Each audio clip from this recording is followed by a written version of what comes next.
Welcome back, everyone. This is Canescast, and I'm your host, Garrett Halsey. Well, what can I say? This is one of those shows that's really hard to do. One, I have to do the show by myself this week. Unfortunately, Phil and his wife had a life-changing event, a really nice one. So he's really just going to be a little busy for the next couple weeks. And I definitely wanted to make sure we still got a show out here and did something because we didn't get a show in last week, again, because Phil was really busy last week. And I guess that's probably a good thing because there's no way on earth I would have predicted the game to have gone the way it did. I certainly would have gone ahead and had Miami the winner in that game had I done a prediction. So that's where I want to start. You know, this is just where we're at. You know, Miami, as much as I want to say we're back, and I wish that was the case because that's just not the case until we, consistently win big time games. You know, it's one thing to win against teams that you're favored against, lower level teams, non-Power 5 conference teams, things like that, which they didn't even do last year when we lost to Middle Tennessee State. What's so disappointing is that this is what happens to the Miami Hurricanes counting on 20 years now. Ever since we really joined the ACC, we run into a team that all the experts, and myself included, would have picked Miami to win that game. And then all of a sudden we come out, the offense is flat, really don't get anything of consequence done until, the end of that game. And then for whatever reason, the coaching blunder that really wasn't just Mario Cristobal, because the head coach really is responsible for the team in its entirety. So that was a failure there on his part. The offensive coordinator, as much as I've loved what I've seen him do coming into this season and so far in the first 4 games before this last weekend, I thought things were going in the right direction. I thought he had TBD playing really well. Thought he had the offense really piped up and playing good football. I can't even explain what happened. What I've said in the past shows is that this offense still needs an identity of some kind, and that just goes to show you that we weren't there. We're still not there. I don't expect us to get there throughout the remainder of the season, because what I fully expect now is after we've seen a loss like this, and this is what's happened from the Canes going back, again, 20 years, is that they lose a game like this that they really had no business losing, and that things just start sliding. I really expect us to have really crappy performances, at least. If not, every single game is going to be tough from here on forward, I do believe, because even the game at the end of the year against Boston College is in Boston, where I don't expect us to play well. And that team has a dangerous running quarterback, just like Haynes King showed. Like, even when he's really, it was evident that our defense was playing well. He was keeping the Georgia Tech offense in check. What happened is every time that team needed 10, 15 yards to get a big first down, what was happening was Haynes King was running for those first downs. And that's what I've said, and it's still, as I was watching the game, just kept irking me, is why won't Tyler Van Dyke use his he has athletic ability. It's not to say that he's just strictly a pocket passer, because I think Brad Kaya was just not able to get out of the pocket at all because he was not physically, that was not a part of his skill set. Tyler Van Dyke has that in a skill set. What's so frustrating is that they run this offense where that could be a part of the equation, and they just literally make it obsolete in big games where we could have used it like this. So, I think he's got the longest run on the team this year. So why on earth was there 0 quarterback keepers where every time we decided to hand off the ball, we're running right into a wall of defenders?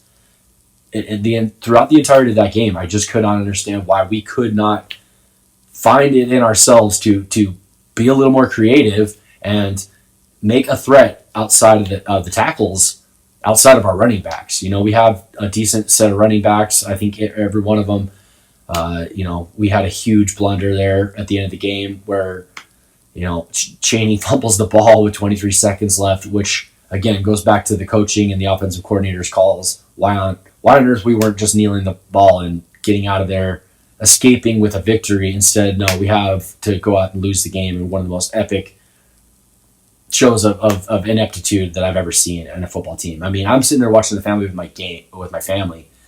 My son, for the first time ever, sits and watches a game with me, and he was positive. No, we're going to win this game. Everything's going to be okay. And then literally to watch it all fall apart right there within the last 2 minutes is unbelievable. So that's what's so disheartening, is that as a Canes fan, somebody who really, looks forward to every Saturday or Thursday or Friday, we have a Friday game this year, looks forward to these games and wants to sit here and put content out as far as what I expect, my thoughts on the team, and what are things, what are the happenings of the Miami Hurricanes.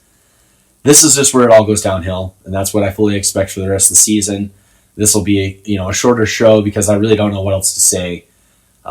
It wasn't just the offense. The defense has an epic meltdown at the end of the game too. I don't know how you let a guy storm down the field with no timeouts in 23 seconds and then give up a 44-yard bomb to win the game and ultimately lose. I mean, it would have been one thing if they'd maybe given up a field goal and we would have still had some time left in overtime to get our shit together, get back off the mat, and actually finish that game and win it like we should have. But to let our defense, or call the defense, whatever he did, to let someone, Haynes King, again, using his feet, get outside the pocket and then find a receiver untouched for 44 yards is just unexcusable. So, I'll keep doing these shows each and every week, but I don't expect a lot of real great, exciting, happy content on my part, because if I'm the only one that gets to do the show from here on forward, that's just, unfortunately the way things will be. I really expect each and every game to be, if we win, it's going to be a squeaker. There's no domination left, and I think in this team, when they lose a game like that, rip the soul right out of the team. And this is what happens to the Miami Hurricanes. Once they lose a game, it's, the purpose and everything. We're now 4-1, yet we are 0-1 in the conference, and we probably played one of the lower level teams in the conference right now. So, I mean, Louisville, I expect us to lose, to be honest. North Carolina, the game coming up this weekend, I'll put a prediction. I think Miami will lose this game, having seen the performance that we just put forward there.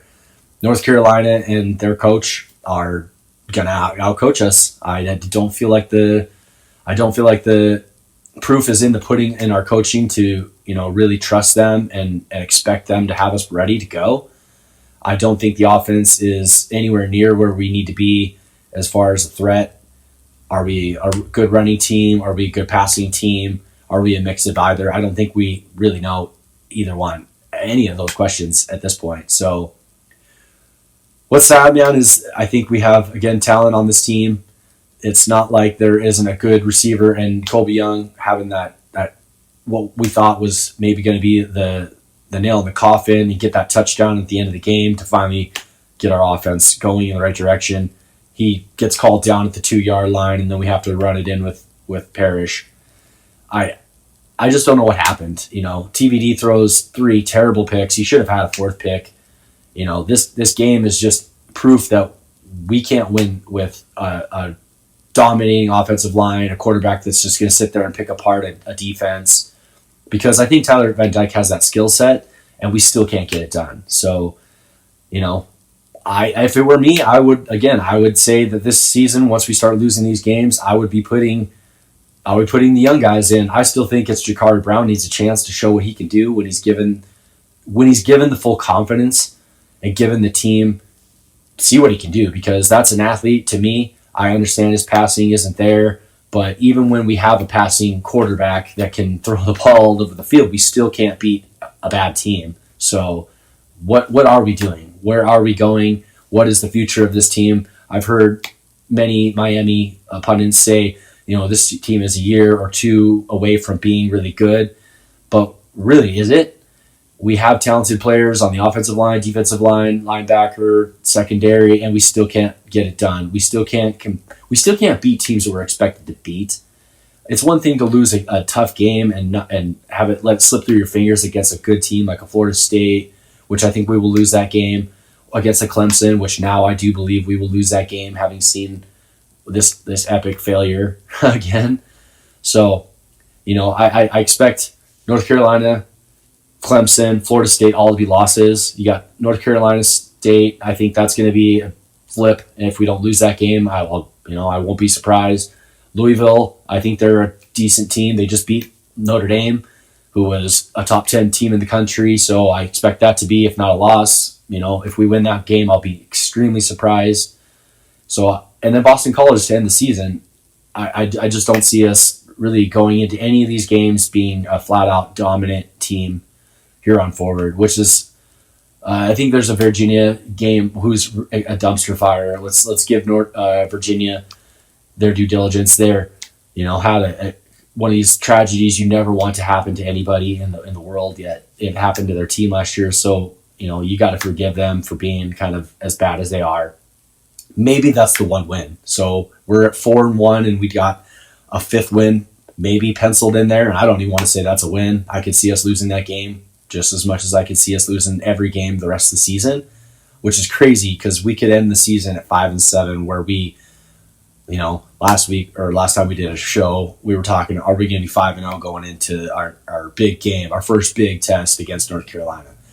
Now it's been shown on film. You get Miami out here to sluggish, and I don't see that we're a good enough team to overcome that. I don't know how the Texas A&M win happened, to be quite honest with you. I guess that's the one gift we'll get maybe this century or this decade. So what's to be seen is we'll play it out. We'll see it every weekend. I will try to bring the show to you guys each week. Again, I don't expect us to come out here in the game against North Carolina and show that we are back or recovered from this loss. I really fully expect us to.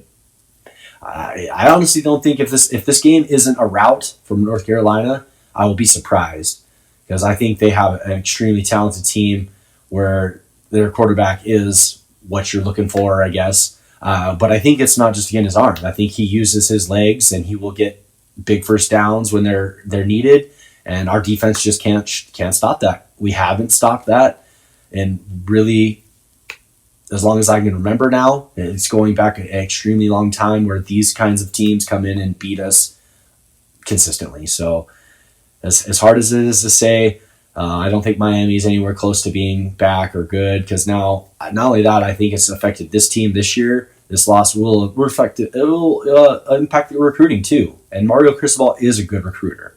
I have to say that's the one thing he has to set his hat on is that he can go out and get recruiting accomplished, a good recruiting.